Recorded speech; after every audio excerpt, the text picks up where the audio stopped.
week, I had an amazing conversation with Amanda Ellerferty right here, talking about the less known story about the birth parent. And now this week, we are joined by one herself. So everyone, welcome Samantha. Woo! Woo! Hello. Would you like to tell everyone a little bit about your story? And yes, we can roll from there. Okay. I placed my daughter Charlotte for adoption April last year. It was unexpected and to say the least, and I was not prepared. So I went over my options. It was open adoption. I met Amanda at the hospital, and we literally chose a family, and everything happened in a day. And it was just like a whirlwind of emotions. What was the technical process? Like, what were the steps about placing? So either Amanda can take this or Samantha. Like, when you go, there's the hospital. What are the legal aspects of it? So what does the technical process look like? Sure, yeah. So particularly for Samantha, she did not know she was pregnant. And believe it or not, that does happen. Samantha, I guess, was struggling with some stomach pain one evening, and her parents, who she lives with, recommended that she go to the ER, and they found out when she went there that she was not only pregnant, but she was in active labor. So she delivered shortly after that. Yeah. So I think at that point, Samantha and her parents were just in extreme shock. They were overwhelmed, weren't sure what the next steps were. So they spoke to the hospital social worker, who recommended that if they were trying to consider what their options would look like, they should reach out to the agency and we could provide some options counseling. So I made the phone call to Samantha. We decided I would come out to the hospital that day, and I met with both her and her parents in the hospital room. Okay. We went over all of her options in terms of parenting, placing this child with other family members, temporary foster care, as well as adoption. And Samantha and her parents fully understood that adoption would be a permanent plan. It would be a plan where she would place this child with her forever family, and not regain her rights back at any point. So Samantha ultimately decided that that was the right choice. She felt that parenting at this point was just not the right option for her or the right option for her daughter. So the process then looked pretty similar to how it would look had she come to us earlier on. Everything just happened really quickly because we consider this an emergency placement. Okay. So I showed prospective profiles of families to Samantha and her parents. Okay, I was able to get a full background on Samantha and her medical history.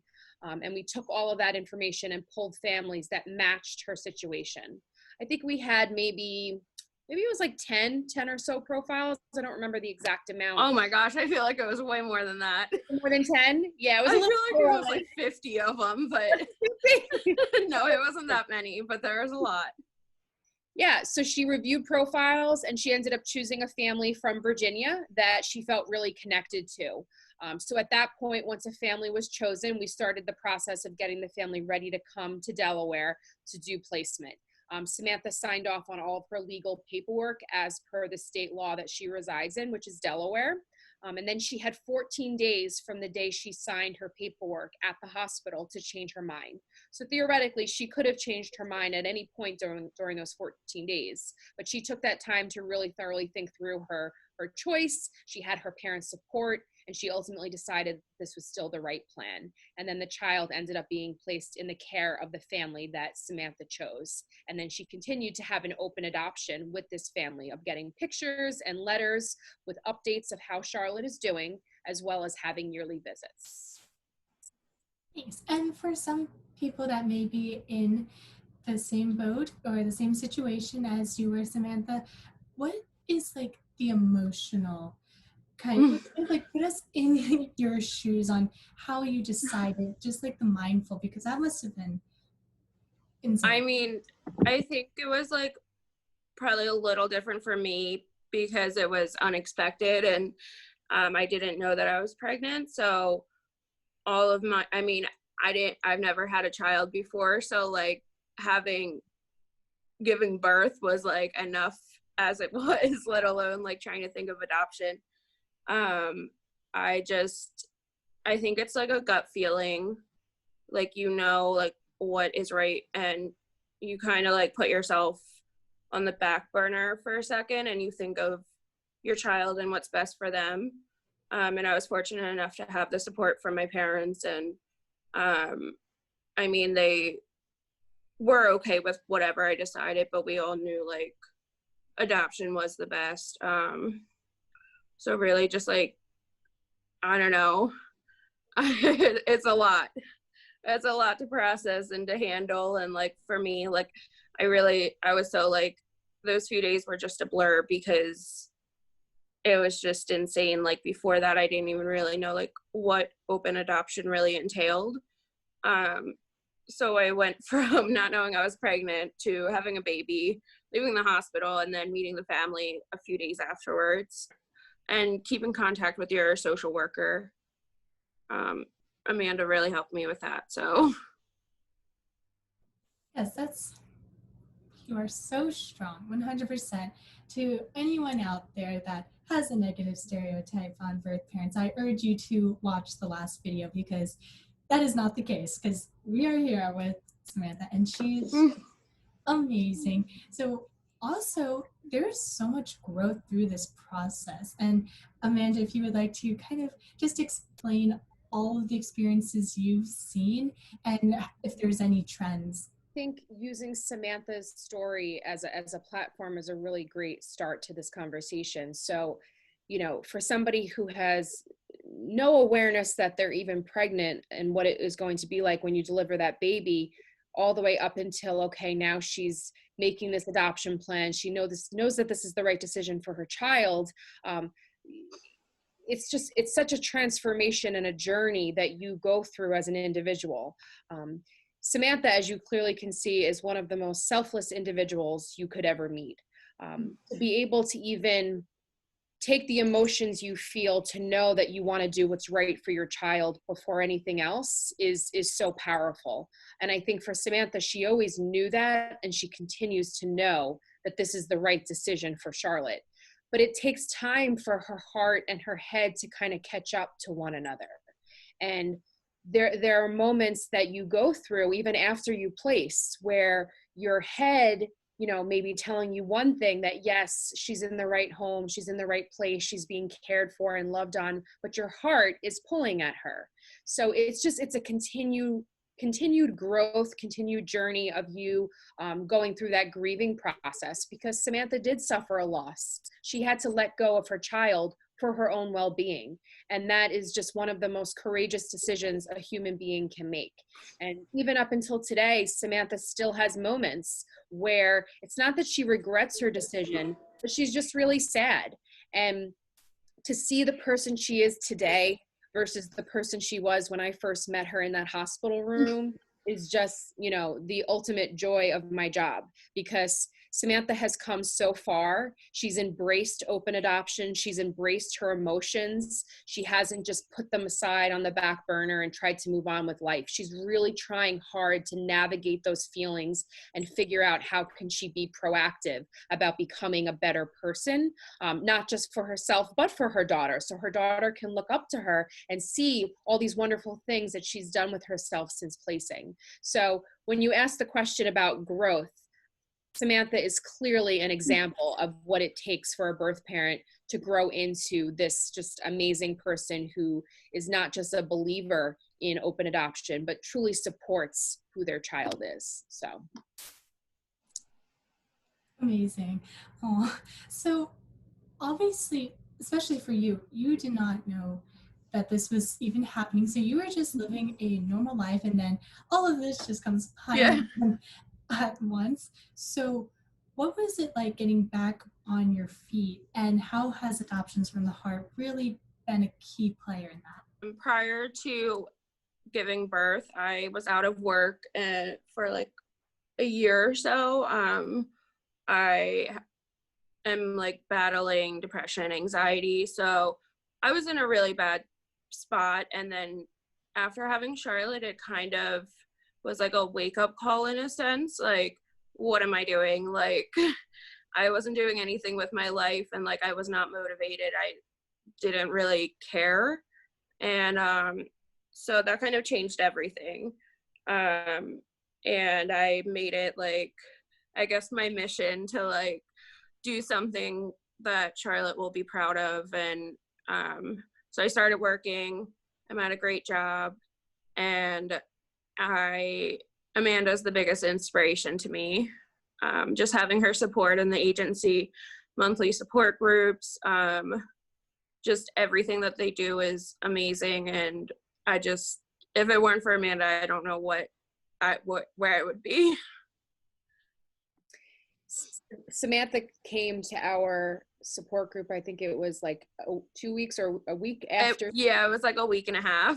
A week and a half after she delivered Charlotte, she was strong enough to come to her very first monthly support group, where she was surrounded by other women who have placed their child for adoption.